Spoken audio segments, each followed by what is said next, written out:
बिस्मिल्लाहिर्रहमानिर्रहीम। अस्सलाम वालेकुम प्यारे दोस्तों, आज की इस वीडियो में हम आपको एक इमाम साहब का ऐसा दिलचस्प वाक़या बताने वाले हैं जिसको सुनकर आप हैरान हो जाएंगे और आपका ईमान भी ताज़ा हो जाएगा।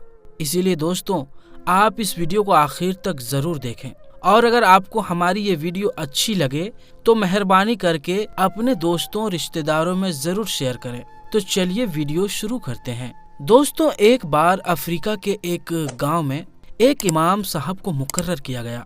इमाम साहब एक बेहतरीन हाफिज होने के साथ साथ कुरान पाक की तिलावत भी बड़े शानदार तरीके से करते थे।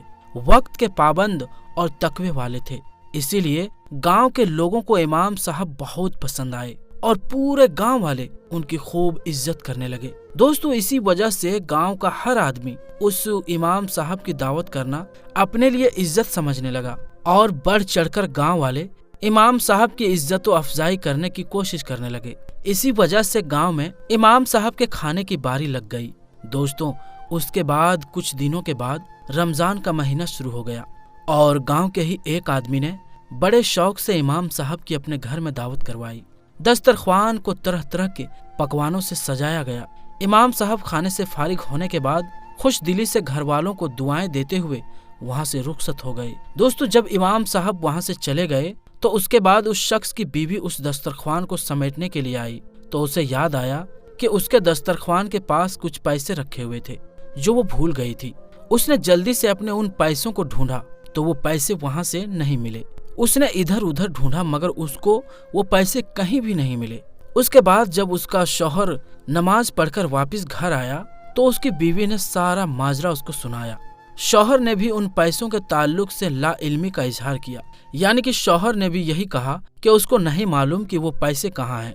थोड़ी देर गौर व फिक्र करने के बाद उन्होंने सोचा कि आज इमाम साहब के अलावा हमारे घर में कोई भी नहीं आया और इस घर में हमारे सिवाय एक दूध पीती बच्ची है, इसीलिए हो ना हो उन पैसों को जरूर इमाम साहब ने ही उठाए हैं और वही उन पैसों को चुरा कर ले गया है। ये सोचकर उस शख्स को इमाम साहब पर बड़ा गुस्सा आया और अपनी बीवी से कहने लगा कि हमने तो इमाम साहब को इस मुबारक और बाबरकत महीने में इतनी अच्छी दावत दी मगर उस इमाम ने हमें बदले में ये सिला दिया है। मगर इन लोगों ने शर्म के मारे इमाम साहब को पैसों के बारे में पूछना मुनासिब नहीं समझा, मगर वो उस दिन के बाद से उस इमाम साहब से कतराने लगा। दोस्तों, इस घटना को पूरा 1 साल बीत गया। फिर रमजान के महीने में उसी घर में इमाम साहब की दावत की बारी आ गई। शौहर ने बीते रमजान के वाक़ये को सामने रखते हुए बीवी से मशवरा किया कि हम इस बार इमाम साहब की दावत नहीं करेंगे। मगर उसकी बीवी अच्छी थी, वो अपने शौहर से बोली कि हो सकता है इमाम साहब की उस दिन कोई परेशानी या मजबूरी रही होगी, इसीलिए उन्होंने वो पैसा उठा लिए हों। हमें उनको माफ कर देना चाहिए और इस बार भी उनकी दावत करनी चाहिए। दोस्तों, शौहर ने अपनी बीवी की बात मान ली और इमाम साहब को इस बार फिर से दावत दी गई। शाम के वक्त इमाम साहब आ गए और जब इन्होंने खाना खा लिया तो फिर उस शख्स ने इमाम साहब से कहा, क्या आपने कभी ये महसूस किया कि पिछले रमजान से मैं आपसे कतरा रहा हूँ?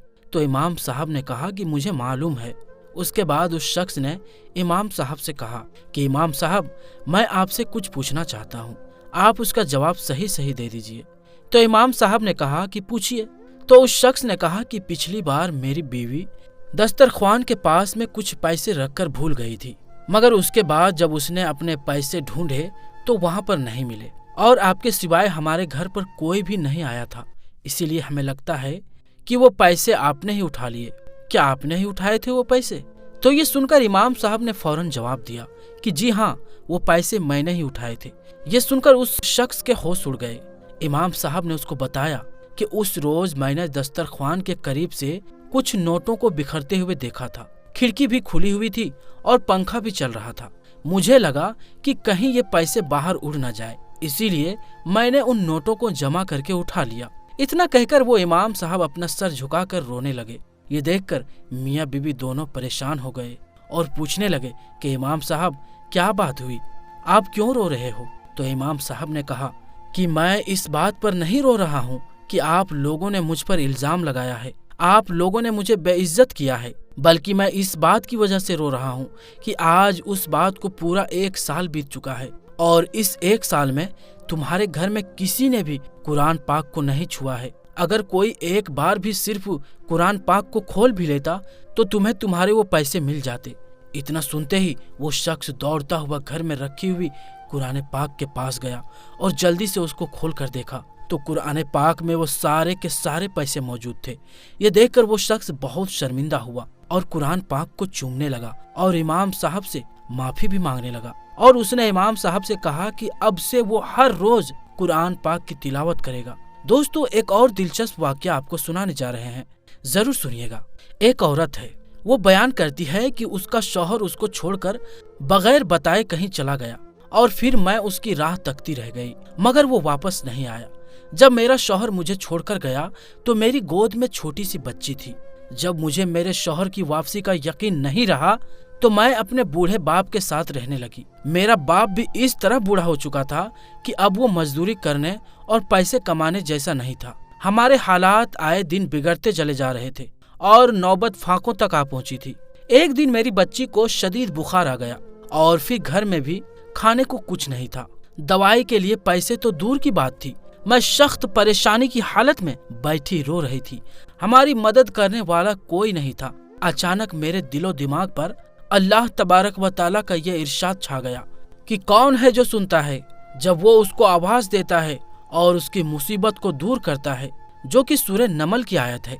अल्लाह के इस आयत ने मेरे अंदर अल्लाह रब्बुल इज्जत की जात पर ऐसा भरोसा और तवक्कुल पैदा कर दिया कि मैं उठी और अपनी बेटी के माथे पर ठंडे पानी की पट्टी रखी। उसके बाद वजू किया और 2 रकात नमाज की नियत बांधकर नफिल नमाज अदा की और दोबारा नमाज की नियत बांधकर अल्लाह के हुजूर सजदा रेज हो गई।